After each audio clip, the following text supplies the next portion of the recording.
patron wonra yiru kanyenda itan suru yiru sen son wokrun de suka win son wokra yiru girari yensa waru bembe te bako ko gaitin puse yenun so besem biriti minigumba sokmo sirna wonra yiru kanyenda itaini ndete nennen kanyendu berbako na menami fai dodo kad de wokrati ansaka yirabako sama dia ten sobe sen para kunta be sonwo ablai sansi ke temi yen sabune radio ngi kishin dodoka yen yiri yen kisa kayen yin wene kayen mama ki bakuru min bako na buye taw yara manke yir kisi songe ni denni bunwa no sunti yam biera momi. Mesdames et messieurs, bonsoir et bienvenue à vous dans cette émission initiée dans le cadre du Salon international de la radio et du numérique prévu pour se tenir du 10 au 12 février prochain. Dans cette émission, nous parlerons entre autres de la portée de ce salon, les activités prévues et les participants attendus. Et pour en parler, je reçois pour vous sur place en studio Aziz Kotochabi qui est le délégué général de ce salon. Bonsoir et bienvenue à vous. Bonsoir Ismat. Avec lui, nous avons Gaston Yamarou qui est le président du comité d'organisation de ce salon. Bonsoir et bienvenue. Bonsoir, Ismat Ali. Alors, sans plus tarder, je vais commencer avec le délégué général. Nous parlons d'une co-organisation entre la FECAB et le RTB. Dites-nous pourquoi le RTB, quand on sait que la FECAB est une fédération qui travaille un peu plus avec les radios communautaires. Merci beaucoup. Une très belle question pour planter le décor. Une co-organisation avec le RTB, pourquoi ? Et pour plusieurs raisons. Vous savez, la radiodiffusion nationale, ORTB, est la mère de toutes les radios. C'est la toute première radio créée en République du Bénin. Et disons même en République du Dahomey, qui est devenue plus tard le Bénin.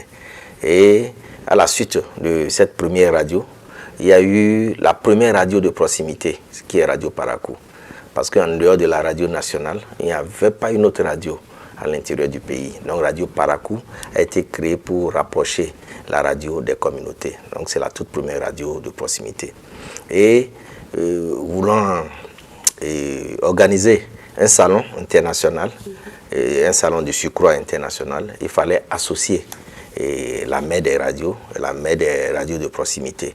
Voilà pourquoi la FECAB, qui est initiatrice de ce salon-là, a décidé de tendre la main à l'Office de radiodiffusion et télévision du Bénin et sa branche régionale Parakou pour une co-organisation de ce salon.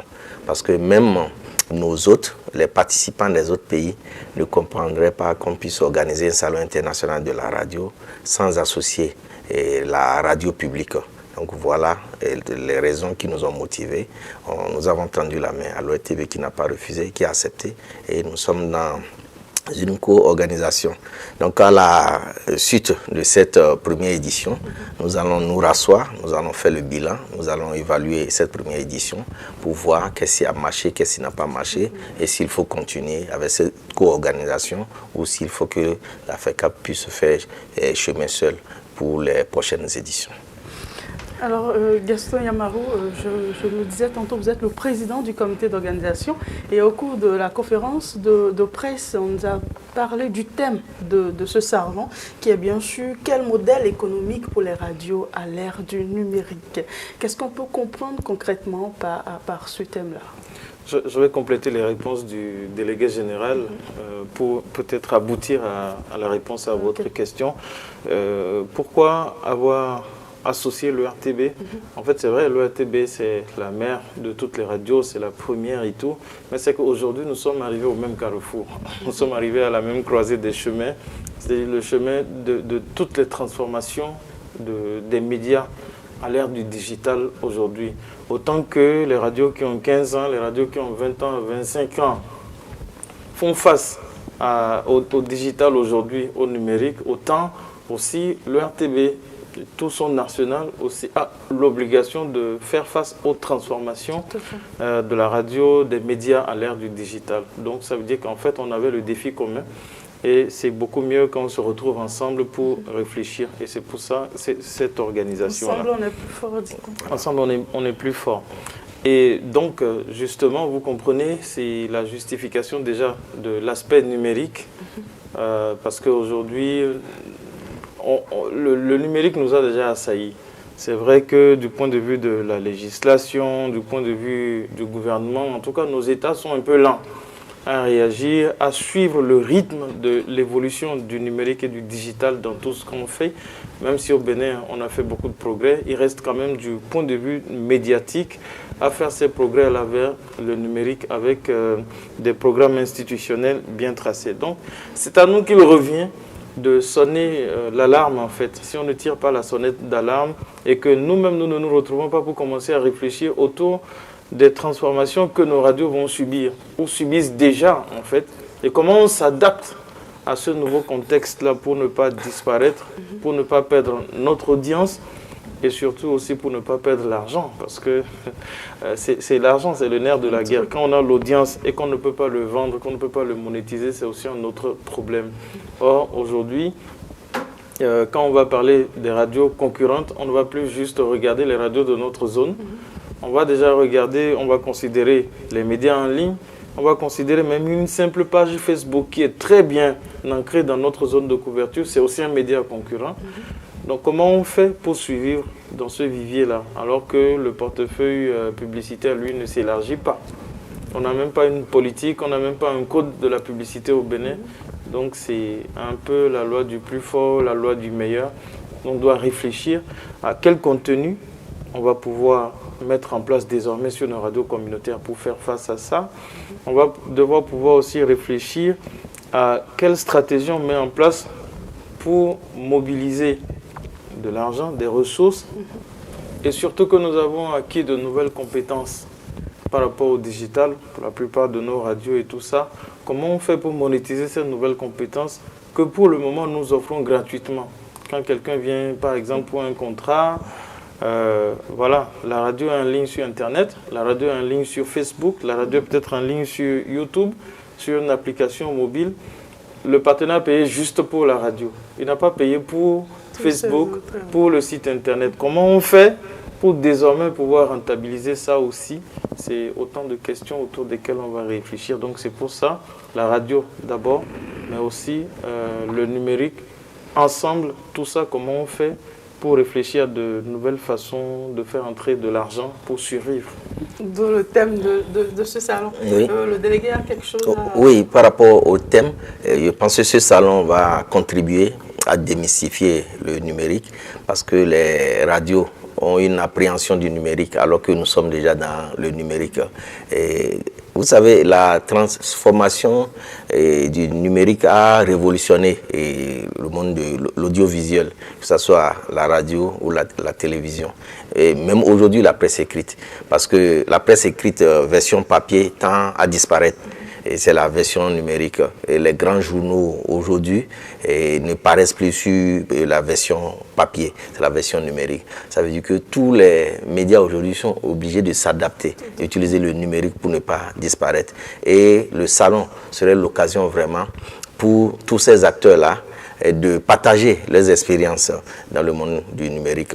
Et les acteurs venant d'une trentaine de pays d'Afrique francophone et les fournisseurs et équipementiers également qui viendront d'un peu partout parce qu'il y aura des démonstrations sur l'audio digital. Donc, tous ceux-là vont essayer vraiment de démystifier le numérique, de montrer les progrès que le monde de la radio a fait, et le monde de la télévision et le monde des médias en général a fait grâce au numérique.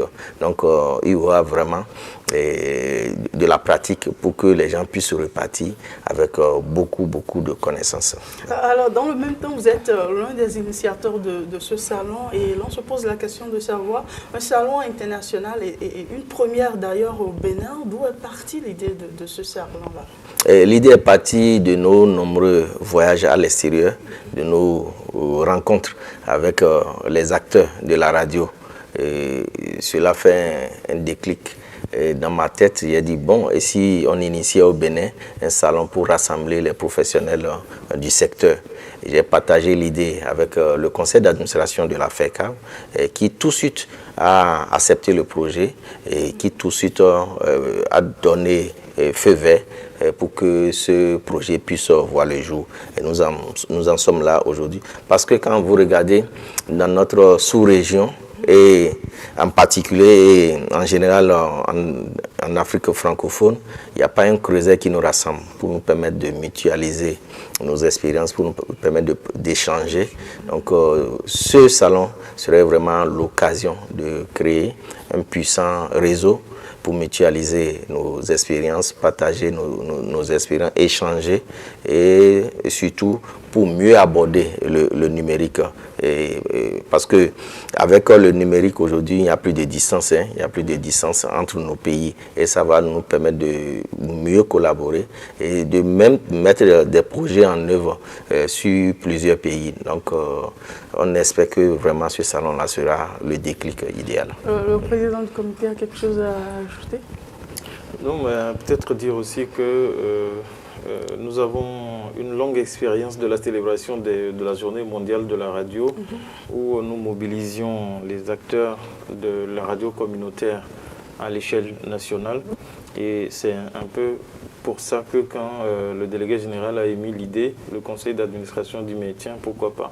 Ce que nous réussissons à faire si bien au plan national et qu'il y a de bons échos à l'international, pourquoi ne pas lui donner une échelle internationale sans supprimer donc la journée mondiale de la radio?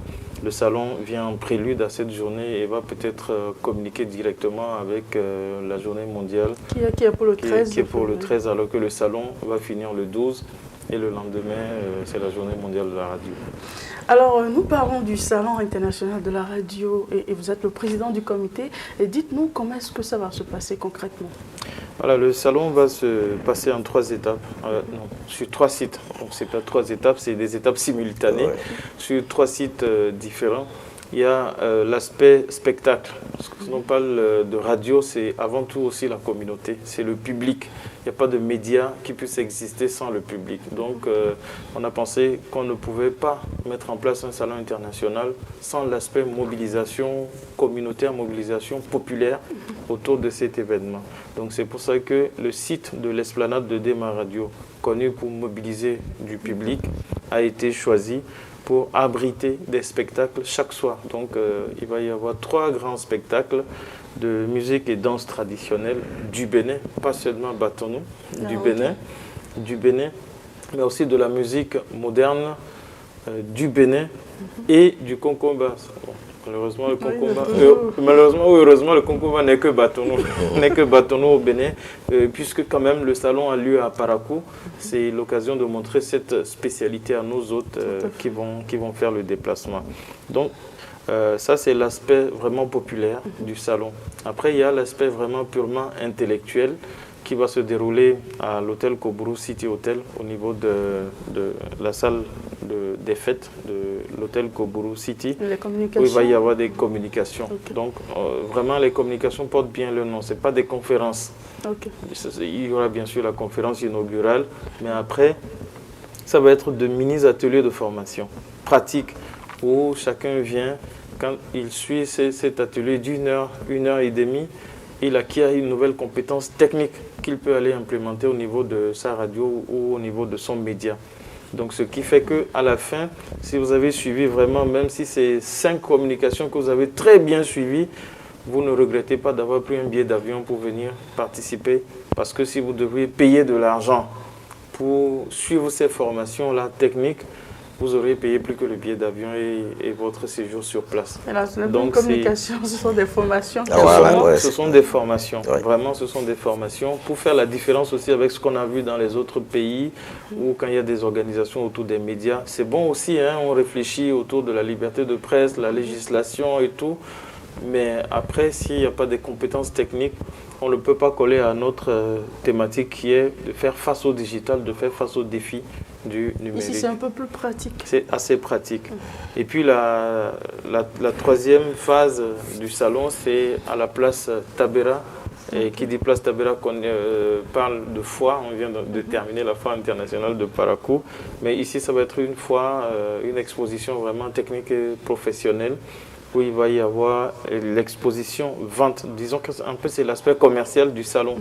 Exposition et vente des équipements radiophoniques, des solutions digitales. Donc des équipementiers vont venir de l'international, de l'Afrique, du Bénin, pour vendre leurs équipements de radio, équipements, si vous voulez, des caméras, même ceux qui vendent des téléphones, c'est un matériel de travail pour la radio aujourd'hui, si on s'y prend bien dans le digital, même pour les télévisions.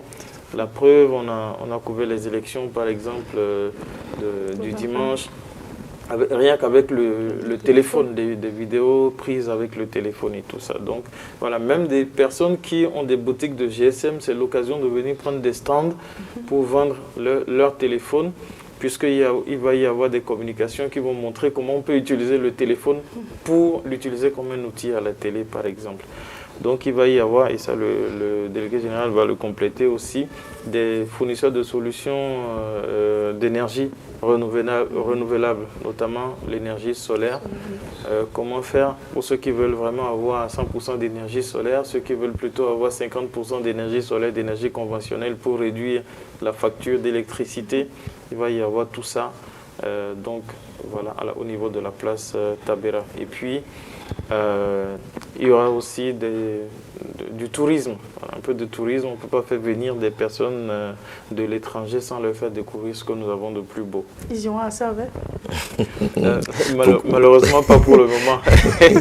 Comme on a l'habitude de faire des choses tournantes au niveau de la FERCAB, peut-être qu'il arrivera une édition du salon qui va peut-être se dérouler à Savet, et à cette occasion, voilà, et à cette occasion on pourra. Mais donc pour l'instant c'est Niki, c'est Niki, c'est Niki, c'est Bembere Niki pour aller visiter évidemment le palais impérial, voir toute l'organisation politique Ouassangari, mais c'est aussi le musée de Danri, mais surtout l'aspect du cimetière spécial des anciens rois. C'était la morgue des anciens empereurs. Bembereke, ça va être pour voir la source d'eau naturelle Wewere, mais aussi le mausolée du héros Biogera. Et puis à Parakou ici, d'autres sites vont être visités, l'université de Parakou. De montrer aux étrangers nos richesses. Voilà, c'est ça. Donc en gros, qu'est-ce qui va se passer, c'est ça. Donc je vais revenir un peu sur l'aspect partage d'expérience, les communications, les mini-ateliers. Il y aura une communication inaugurale qui va nous permettre de mettre en exergue ce que l'OETB fait depuis une soixantaine d'années, sinon plus de 70 ans, et ce que la FERCAB et ses radios font également depuis un quart de siècle. Et vous savez, nous avons beaucoup voyagé et à chaque fois, lorsque nous parlons de la FERCAB, nous parlons de nos expériences. Les gens sont vraiment étonnés qu'on fasse autant de choses. Nous avons des outils aujourd'hui qui font l'unanimité et qui font que les gens nous respectent à l'extérieur et nous envient. Nous avons la grille tarifaire nationale harmonisée, qui est un outil que nous avons réussi à mettre en place ici et qui nous a permis de régler beaucoup de problèmes au niveau des radios. Il n'y aura plus un jeu de ping-pong entre les clients et la radio, et ce n'est plus aux clients de venir imposer les coûts des prestations. Donc la grille tarifaire a vraiment définitivement réglé ce problème et ça nous permet de renflouer les caisses des radios. Parce que ce que les gens oublient, les radios communautaires, quand on dit radio communautaire, ça ne signifie pas radio de seconde zone ou bien radio de brousse. On a les mêmes réalités, on a les mêmes charges. L'eau, le courant et le téléphone, c'est au même coût que nous le payons que les entreprises commerciales. Donc nous avons des charges. Il y a les charges sociales à la CNSS que nous payons. Il y a les impôts sur les salaires que nous payons. Donc ça veut dire nous-mêmes, on a besoin vraiment de faire des prestations pour pouvoir supporter ça. Donc il y a cette grille tarifaire qui fera partie de la conférence inaugurale. Il y a également la centrale d'achat qui a réglé de gros problèmes au niveau des radios communautaires. Parce qu'avant l'avènement de la centrale d'achat, plusieurs radios pouvaient tomber en panne une semaine, 2 semaines, 1 mois, parfois plus. Soit cette radio n'a pas l'argent et pour commander la pièce défectueuse. Soit l'agent est disponible, la pièce n'est pas à côté, il faut envoyer des gens à Lomé, à Lagos ou à Cotonou. Et il y avait également le problème de qualité, de garantie de ces pièces. Donc la centrale d'achat de la FERCAB a essayé de régler tous ces problèmes-là grâce à l'appui de la coopération suisse. C'est d'ailleurs du matériel subventionné par la coopération suisse. Donc il y a tous ces outils-là. Et l'autre outil très intéressant, c'est la synchronisation que nous réussissons depuis plus de 5 ans à la faveur de la Journée mondiale de la radio. Donc voilà tous ces éléments-là que nous allons présenter dans la conférence inaugurale. Maintenant, les mini-ateliers, c'est des thèmes techniques et pratiques. Et il y aura très peu de théorie pour que les gens puissent se répartir avec des connaissances. Et comment réussir par exemple une transmission en direct grâce à Internet, et la mobilisation sociale autour des radios, et comment réduire les factures d'énergie grâce au soleil. Et par exemple, les Burkinabés pourraient nous présenter les expériences qu'on a constatées dans plusieurs radios au Burkina, que c'est le soleil. Ils sont entre 75 et 90% connectés au soleil. Ça réduit considérablement leur facture d'électricité. Ils pourraient partager avec nous ces expériences. Donc c'est des thèmes techniques. Et les prestations qu'on peut commander désormais en ligne, les paiements qu'on peut faire en ligne, il y a une communication également là-dessus. Donc c'est pour vous dire que ces mini-ateliers-là sont aussi importants que l'exposition et les démonstrations sur l'audio digital qui auront lieu sur la place Tabera. Donc nous avons fait en sorte que les gens qui vont venir au Bénin, qui vont acheter un billet d'avion, qui vont faire le déplacement, ne repartent pas les mains vidées, la tête vide. Ils auraient beaucoup appris. Et de la réussite de cette première édition dépendra les autres éditions. Donc c'est pour ça que nous mettons vraiment un accent particulier sur ce qui pourrait accrocher et intéresser les radios. Donc on va profiter également de ce rassemblement-là des professionnels des radios pour mettre en place un puissant réseau des radios et du numérique en Afrique francophone. Voilà. Donc nous attendons un peu moins d'une trentaine de pays d'Afrique francophone, c'est-à-dire les pays francophones de l'Afrique centrale, de l'Afrique de l'Ouest, de l'océan Indien, c'est-à-dire Comores et Madagascar, et du Maghreb. Donc la plupart ont déjà donné leur accord de principe pour être là, ils ont confirmé. Et il y a déjà des confirmations, il y a déjà des inscriptions pour être au salon. Il y a déjà une dizaine de pays avec plusieurs participants qui se sont déjà inscrits pour le salon. Donc voilà un peu les activités prévues dans le cadre du salon. Mais il y aura également des émissions qui seront réalisées avec beaucoup d'acteurs présents pour le salon, avec les partenaires qui vont nous accompagner. Donc beaucoup d'émissions et beaucoup de visibilité que nous allons donner aux partenaires qui vont accompagner le salon. Voilà, Gaston Yamarou, vous êtes pour l'organisation de ce salon. Et où en êtes-vous en termes d'organisation et quelles sont surtout les dispositions prises pour la réussite de cette première édition? Nous sommes à quelques semaines effectivement du salon. L'organisation a démarré il y a longtemps. En fait, c'est aussi la particularité de la FERCAB et un peu, disons, la marque du délégué général quand il organise des événements. C'est depuis plus d'1 an que nous avons démarré l'organisation. Les premières commissions ont été mises en place 1 an avant déjà. Et les premiers documents qui parlent du salon et tout ça étaient déjà, les flyers et tout ça étaient déjà disponibles 2 ans avant pour la recherche des partenaires et tout ça. Donc c'est-à-dire que vraiment nous avons suffisamment anticipé et que ce n'est pas à la dernière minute. Ce qui est bon aussi, c'est qu'il y a déjà 2 mois que chaque semaine, le comité d'organisation se retrouve au siège de la FERCAB à Titirou pour réfléchir étape par étape sur ce que chaque commission doit faire à cette étape-là, ce qu'il faut faire pour anticiper tout ça. Donc, je peux dire que vraiment, côté organisation, tout va très bien. Tout va vraiment très bien. C'est que tant qu'on n'a pas fini, qu'on a mis un point final, on ne peut pas dire que tout est parfait, mais vraiment tout va bien. Côté sécurité, côté restauration, côté hébergement, côté intellectuel, vraiment, tout se passe très bien. Surtout par rapport aux dispositions sécuritaires, nous aurons des étrangers qui vont venir. Est-ce qu'à ce niveau-là, il y a vraiment des dispositions qui sont prises histoire de les mettre à l'aise et surtout de les rassurer et de ce que leur sécurité n'est pas du tout menacée? Absolument. C'est pour ça que nous avons fait en sorte que la police soit préside voilà, la commission sécurité. Et vraiment, il faut remercier la police parce que depuis le jour où on leur a annoncé cela, à chaque réunion, la police est représentée. La police est vraiment représentée pour nous orienter, pour donner des conseils et tout ça. Pas plus tard que le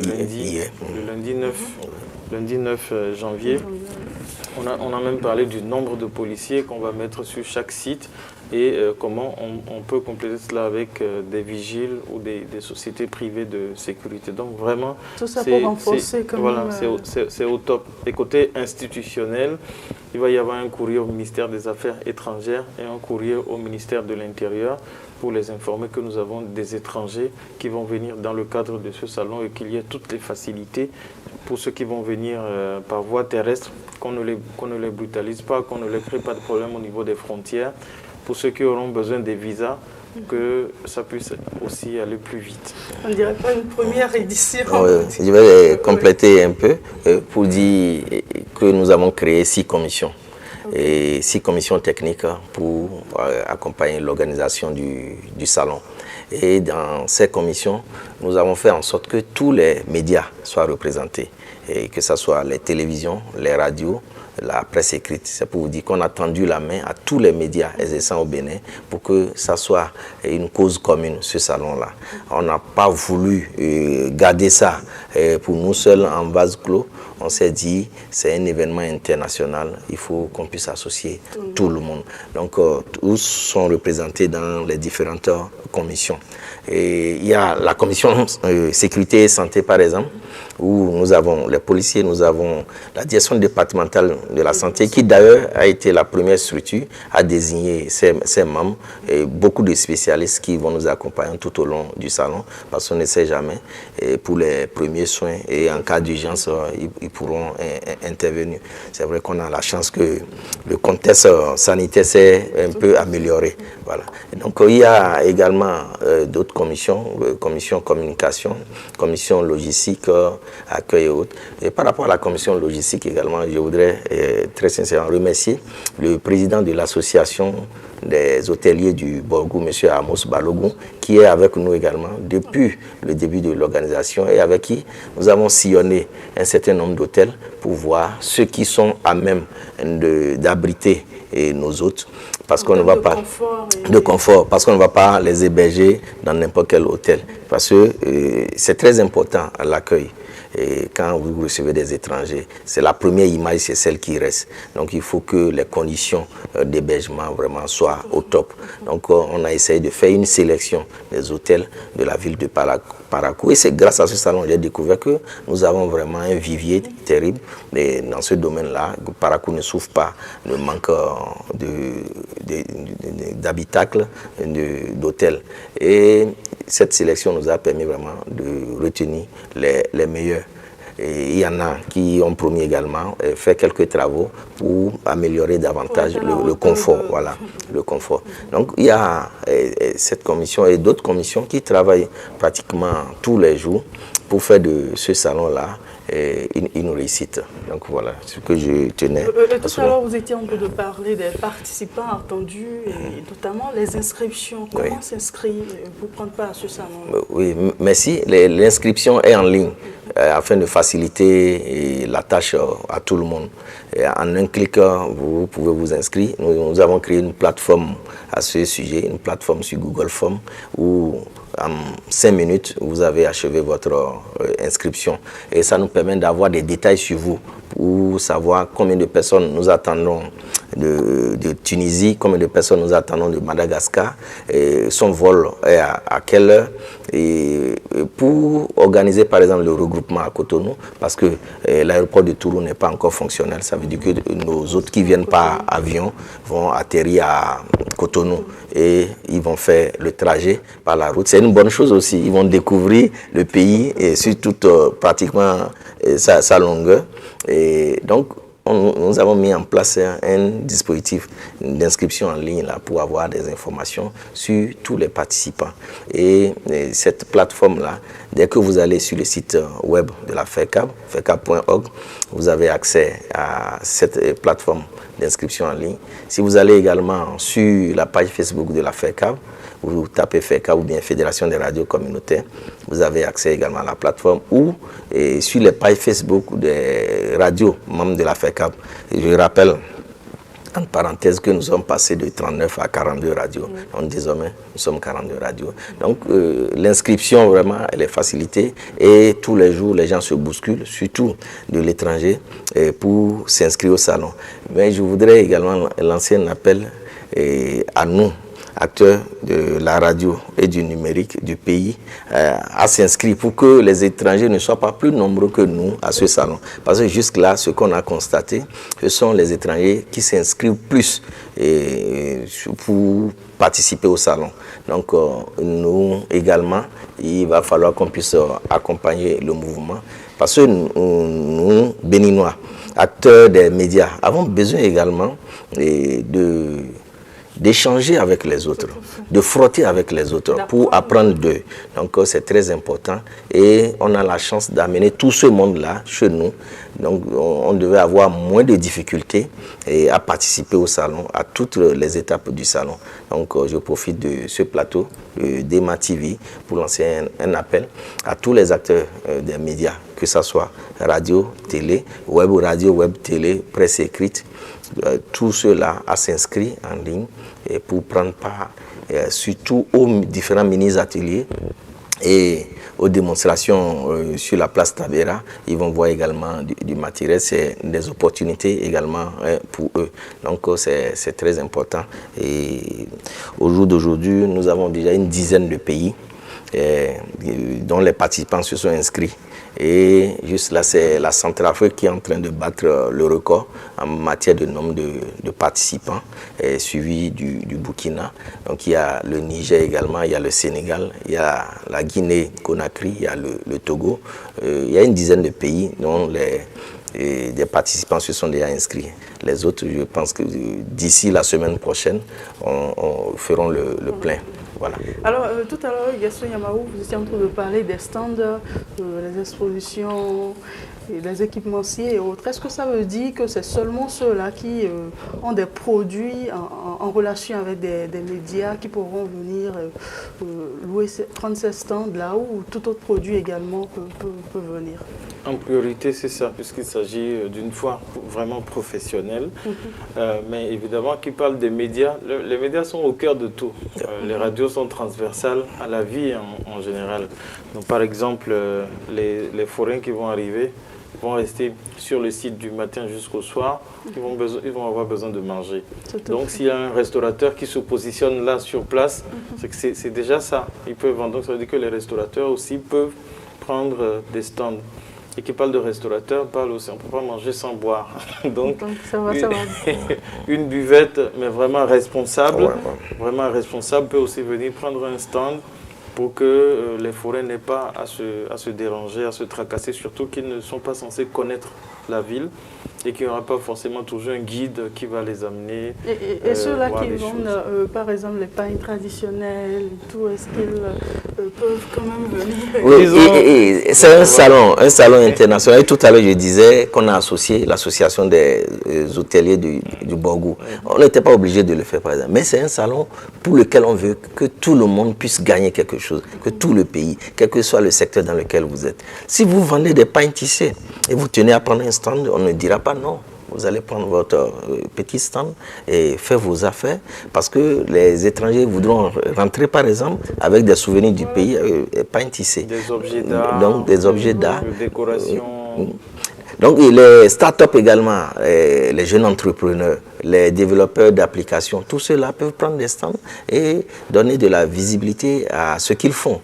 et donner de la visibilité à leurs jeunes entreprises, ce serait vraiment un coup de pouce et que le salon va donner à tous ces acteurs-là, les fournisseurs et équipementiers.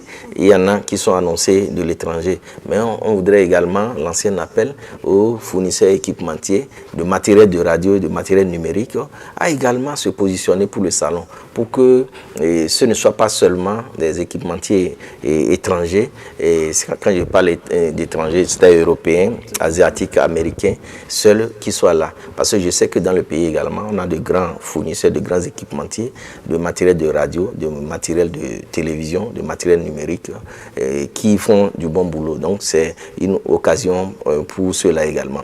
Également, les grands partenaires, je veux parler des banques, des assurances, des compagnies pétrolières et de gaz, et de toutes les structures qui offrent des services à la clientèle. C'est une opportunité pour toutes ces entreprises-là de se positionner sur le salon pour faire connaître leurs produits, pour se donner de la visibilité et surtout pour élargir leur portefeuille clientèle. Donc nous lançons un appel à tous ces acteurs. On a d'ailleurs écrit à ces acteurs-là et on a envoyé de la documentation qui leur permet vraiment de façon détaillée de voir de quoi il est question. On a écrit à tous ces acteurs. Et il y a les compagnies, les réseaux de téléphonie mobile également, et pour qu'ils puissent se positionner, qui nous accompagnent comme sponsors ou partenaires officiels de l'événement. Et en retour, nous leur offrons beaucoup de choses. Et leurs logos, par exemple, seront sur tous les visuels du salon. C'est-à-dire toute la documentation, les dépliants, les documents qui seront édités, on aura le logo, et sur les bâches, sur les banderoles, sur les kakémonos, et sur les spots radio et télévision. Et il y a des publics reportages qui seront réalisés et diffusés sur le réseau de la FECAP qui compte aujourd'hui 42 radios. Donc on couvre le territoire national. Et sur le réseau, radios, voilà, sur le réseau de l'ORTB qui compte également plusieurs radios et télévisions. Et sur l'ensemble des médias qui nous accompagnent, parce qu'au début de cet entretien, je vous disais qu'on a associé tous les médias, qu'ils soient installés à Parakou, à Cotonou ou à Boycon, tout le monde est associé pour accompagner l'événement. Ça veut dire qu'un partenaire qui s'aligne sur le salon, parce que c'est nous qui faisons les autres, c'est nous qui faisons la promotion des entreprises. Voilà qu'on se met tous ensemble. Le partenaire qui saura saisir cette opportunité-là, sincèrement, ne va pas regretter et va se donner de la visibilité à l'international même, parce qu'il y a des médias de tous les pays qui viendront, qui vont réaliser des reportages, des émissions avec les acteurs. Il y a les images également qui vont repartir dans d'autres pays. Donc vraiment, c'est une grande opportunité que j'invite tous ceux-là à saisir. Et ces stands-là, le prix? Oui, et les stands pour les radios, parce que nous avons invité même nos radios à prendre un stand pour se faire connaître. Parce qu'il y aura également les partenaires techniques et financiers qui financent les projets de développement dans le pays et qui accompagnent les radios. Et il y a également les structures étatiques qui seront là également. Donc nous avons demandé à toutes les radios de prendre un stand et de se faire connaître. Et quel genre d'émissions elles réalisent, et les langues qu'elles parlent, les spécificités de leur radio. Donc pour ces radios, c'est à 25 000. Et pour les radios également du réseau de l'ORTB, le stand est à 25 000. Donc le prix le plus bas, c'est 25 000. C'est 25 000. Maintenant, les autres médias nationaux, c'est 50 000. Les start-up et les développeurs d'applications également, c'est 50 000. Maintenant, les restaurants et les médias invités qui veulent prendre les stands. Il faut dire que dans ce domaine, nous avons déjà plusieurs réservations de médias de l'étranger qui ont commandé des stands. Là, c'est 100 000. Maintenant, il y a le sponsoring et le partenariat. Donc, nous allons discuter avec ces partenaires. Mais c'est déjà prévu, si vous voulez être un partenaire diamant, un partenaire or, un partenaire agent, le sponsor officiel, nous avons déjà prévu ce qu'il faut débourser pour vous positionner et ce qu'en retour, vous gagnez grâce au salon. Avec vous, nous avons eu à parler des activités prévues et également, quand on voit les participants entendus, et toute l'organisation, l'argent vient d'où concrètement? C'est la question que j'ai vraiment envie de poser. Et quand on voit l'envergure de ce salon-là, on se demande l'argent viendra d'où? L'argent vient d'abord avec les ventes des stands. Donc, il y a déjà ça, les participations, donc les paiements des participations pour ceux qui s'inscrivent pour le salon. Mais surtout, comme depuis toujours, la réussite de ce salon-là, on va la devoir à la coopération suisse, au bureau de la coopération suisse au Bénin, qui est vraiment le principal soutien de la fédération depuis plusieurs décennies déjà, et qui ne se fatigue pas, et qui a trouvé que c'était vraiment important d'investir, de soutenir vraiment cette première édition au plan national, je vais même dire au plan africain, d'un salon dédié à la radio, surtout avec l'enjeu aujourd'hui du numérique, et ajouter aussi à l'enjeu aujourd'hui des crises sécuritaires un peu partout, pour recentrer aussi les médias dans leur rôle de pacificateurs et tout ça. Donc la coopération suisse va financer une bonne partie, mais évidemment on ne compte pas que sur la coopération suisse. Comme d'habitude, on montre aussi, parce que même quand quelqu'un vous aide, il faut lui montrer que vous êtes capable et qu'il ne jette pas son argent par les fenêtres. Donc on va aussi mobiliser comme on peut, et voilà. Donc, pour compléter un peu, nous attendons un quart du budget de la coopération suisse. Ça veut dire on a du boulot parce qu'il faut mobiliser les 3 quarts du budget. Et les 3 quarts du budget, nous comptons sur la participation des entreprises pour nous accompagner, des participants. Il faut rappeler que si vous êtes journaliste déjà, avec le paiement d'un badge de 5 000, vous pouvez suivre toutes les communications. Et vu l'importance de ces communications, je pense que 5 000 pour un journaliste, pour suivre des communications pour lesquelles tu devais payer des centaines de mille et pour pouvoir acquérir la connaissance, je pense que c'est rien du tout. Donc il y a ça, il y a les sponsors que nous attendons également pour nous accompagner sur cet événement. Mais la coopération suisse est allée plus loin. Et elle veut faire participer les bureaux des coopérations suisses de la sous-région, c'est-à-dire du Tchad, du Niger, du Burkina et du Mali. Vu l'importance vraiment de ce salon-là. Et il y a les questions sécuritaires.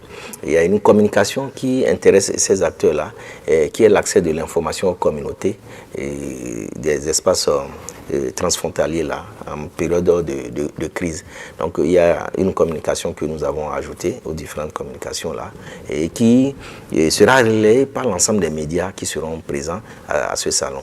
Et ces bureaux des coopérations suisses ont pris l'engagement par la voie du conseil régional de la coopération suisse, de faire participer, de sponsoriser la participation de plusieurs médias de ces pays-là, du Tchad, du Niger, du Mali, du Burkina. C'est pour vous dire combien ce salon-là est très important.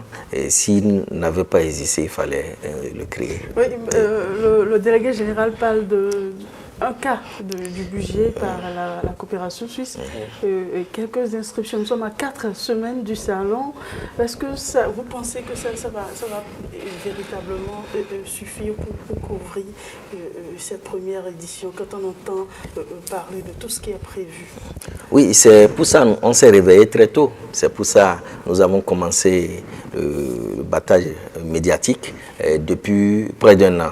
Et aujourd'hui, les gens sont déjà informés qu'il y a un événement du genre. Mais vous savez, les annonceurs attendent toujours le dernier moment, les dernières minutes pour s'aligner. Sinon, nous sommes confiants.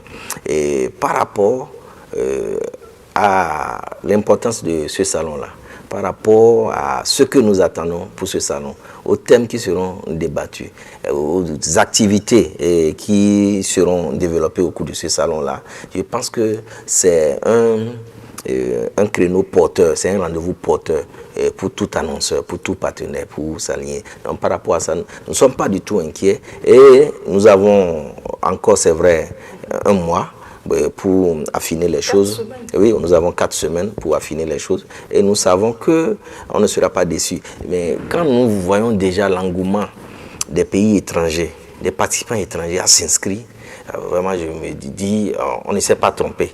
On ne s'est pas trompé on ne s'est pas trompé en initiant ce salon. Ça veut dire que c'est un rendez-vous qui manquait dans l'agenda des radios, dans l'agenda des acteurs du numérique de l'Afrique. de l'Afrique francophone. Et vous savez, c'est parce que c'est une première édition et nos moyens sont limités. Sinon, nos amis anglophones également se fâchent parce qu'ils se disent pourquoi un salon francophone. Nous allons voir pour la prochaine édition comment étendre ça aux pays anglophones. Parce que si on doit les associer dès la première édition, tout ce qu'on fait, on doit faire ça en doublon, les documents en doublon, les communications en français, anglais. Là, ça nous revient plus cher. Donc, l'engouement est vraiment terrible de la part des pays étrangers qui se bousculent au portillon de la plateforme d'inscription pour prendre part à ce salon-là. Président, vous avez forcément besoin de l'argent pour que ce salon-là soit une parfaite réussite. L'argent sera là, puisque nous avons pris cette première édition, vous avez entendu le délégué général, à la mesure de ce que nous pouvons mobiliser vraiment pour cette première édition. Quitte à ce que pour les éditions à venir, on puisse mobiliser davantage pour ouvrir aussi davantage. Et c'est pour ça aussi que nous avons, vous voyez, dans d'autres salons, on aurait pris des consultants qu'il faut payer très cher. Donc c'est dire que nous-mêmes, nous avons misé par exemple sur nos compétences, sur les compétences déjà locales, mais aussi des compétences des radios qui vont venir d'ailleurs et qui ont des expériences pratiques, qui sont dans le métier et qui vont venir faire des échanges. Donc déjà sur ce point-là, vous avez vu, on a mis, parce que quand on parle de moyens, c'est pas que l'argent aussi, c'est d'abord aussi la ressource humaine, c'est d'abord l'homme en avant. Donc tout ça va pouvoir se compenser. Vous entendez par exemple que on remerciait le président de l'association des hôteliers. Si on devait payer quelqu'un pour faire ce travail qu'il fait pour nous, c'est une expertise. Ouais. Si on devait chiffrer tout ça dans le budget serait colossal. Donc nous avons pu vraiment nous appuyer sur les hommes, sur les compétences existantes pour que l'humain puisse compenser ce que l'argent, là où l'argent n'aura pas suffi. Donc le salon va bel et bien avoir lieu. Et j'entends un peu plus parler de la coopération suisse. Au Bénin, on n'a pas eu d'annonceurs, de partenaires qui voudraient bien soutenir cet événement parce que au-delà de ce qu'on dit, ça valorise un peu plus. Pas encore, mais on est confiant. Vous savez, c'est peut-être partout, mais beaucoup plus au Bénin. Quand c'est une première édition, les gens croisent les bras pour voir où on veut en venir. C'est difficile de comprendre, bon, un salon, ils veulent en faire quoi, qu'est-ce qu'ils veulent montrer. Mais quand on aura fait et qu'ils auront vu, les prochaines éditions, on sera tranquille et c'est eux qui vont venir se bousculer à nos portes. Donc c'est normal qu'on n'ait pas une file d'attente. Quoique, il y a des annonceurs qui vont venir, qui se sont annoncés, qui vont venir et qui seront là. Voilà, délégué, je ne cesserai de le dire, nous sommes à 4 semaines. Oui. Comment vous vous sentez à 4 semaines de la première édition de notre salon international? Non, on est serein. C'est vrai, la pression monte au fil des jours, mais on est serein et confiant, surtout confiant. Parce que nous avons constaté, avec les différents retours que nous avons dès l'annonceur du salon, qu'on est sur la bonne voie. Parce que les retours qui nous reviennent sont positifs. Ça veut dire que le salon est un rendez-vous très important, d'abord pour la communauté, parce que la plupart de ces médias servent la communauté. La plupart de ces médias qui se sont donné rendez-vous à Parakou du 10 au 12 février servent la communauté. Et la communauté aussi serait intéressée de voir ceux qui travaillent pour eux, ceux qui les informent, ceux qui les divertissent. Parce que ce qu'on ne dit pas, par exemple au niveau de la FECAB, nous parlons 54 langues nationales. Donc nous faisons la promotion des langues nationales. Et nous faisons la promotion de la bonne gouvernance.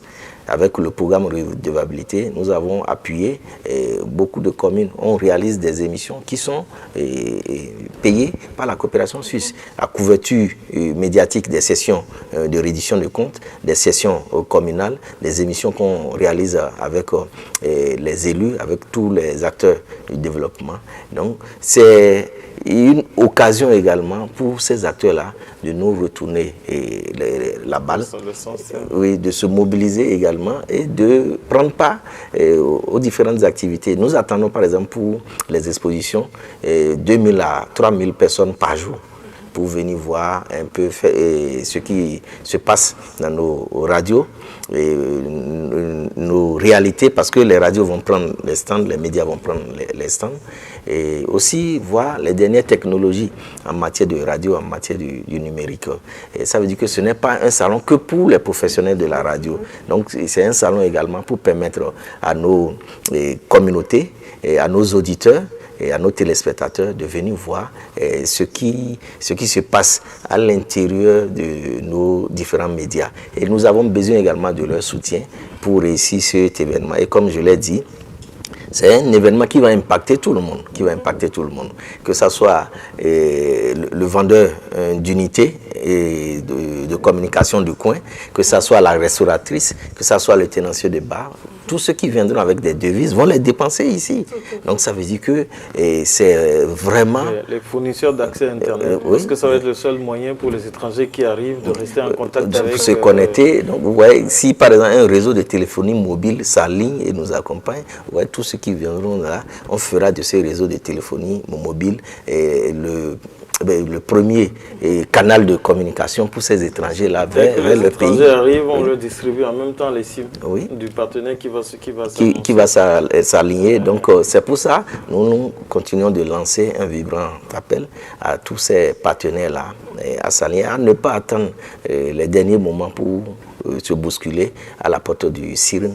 C'est l'occasion maintenant de venir, on va s'asseoir et on va discuter pour que ça soit un partenariat gagnant-gagnant. D'ailleurs, dans le cadre du salon, il y a du networking B2B, c'est-à-dire en bilatéral et des échanges en bilatéral. Donc c'est très important et nous sommes ouverts à toutes les propositions. Voilà, nous sommes à la fin de cette émission. On va faire un dernier tour de table rapidement. Président. Un dernier tour de table pour remercier ceux qui se sont vraiment engagés, je vais même dire depuis les premiers jours où on lui a parlé de ce salon et qui forcément n'étaient pas tout de suite en principe concernés parce que c'est la radio, c'est le numérique.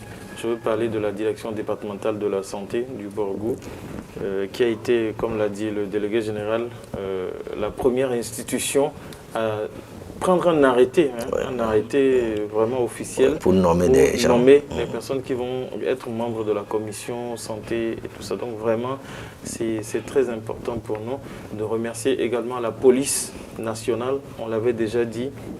Vraiment, nous les remercions pour cette disponibilité. Voilà. Et donc remercier aussi l'association des hôteliers de Parakou. Du Borgou, voilà. Les premiers aussi qui se sont mobilisés, qui ont manifesté leur accord de faire des tarifs préférentiels, même de remettre leurs hôtels au goût du jour pour les étrangers qui vont venir et tout ça, vraiment. Et donc, encore une fois, remercier la coopération suisse pour tout ce qu'elle fait déjà et qu'elle fait toujours. Et remercier aussi les radios membres de la FERCAB, parce que ça, il faut quand même aussi le dire, que chaque radio a pris à bras le corps le salon. Donc cela prouve la cohésion qui existe effectivement au sein de la FERCAB. Et pour ça, on sait qu'on va gagner.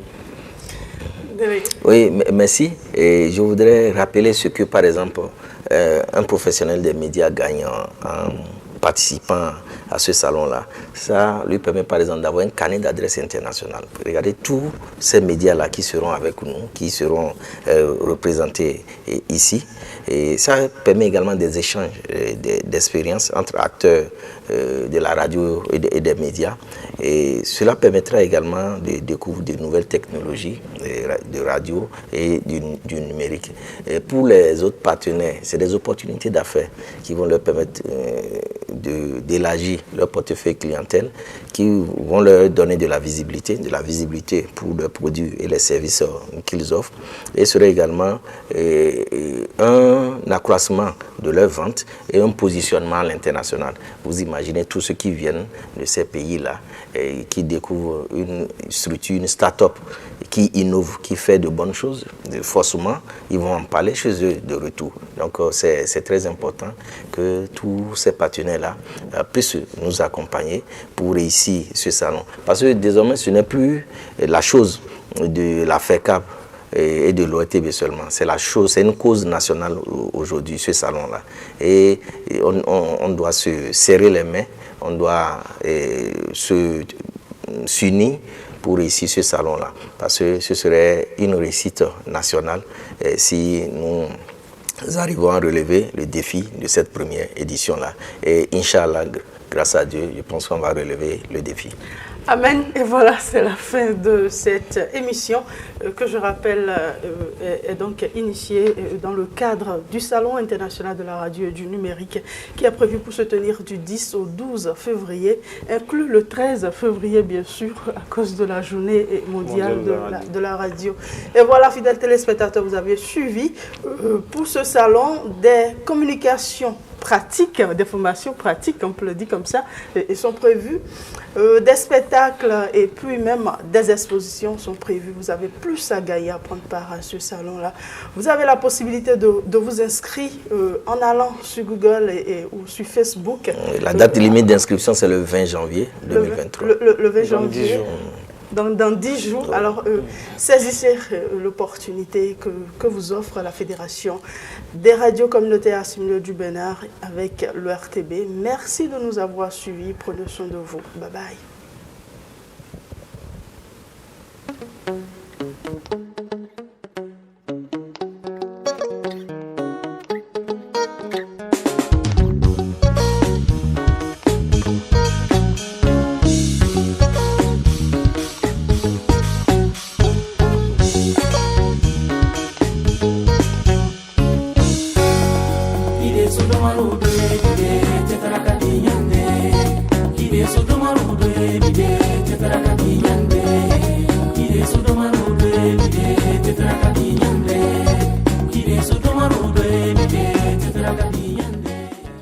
Batro wonra yiru kanyenda itan suru yiru sen son wokrun de suka win son wokra yiru girari yensa waru bembe te bako ko gaitem puse yenun so besem birete minigumba sokmo sirna wonra yiru kanyenda itaini ndete nennen kanyendu berbako na menami fai dodo kadde wokrati ansaka yirabako sama dia so be sen para kunta be sonwo ablai sansi ke temi yen sabune radio ngi kisin dodoka yen yiri yen kisa kayen yen wene kayen mama ki bakuru min bako na buye taw yara manke yir kisi so ge nin denni bunwa no sunti yam biera momi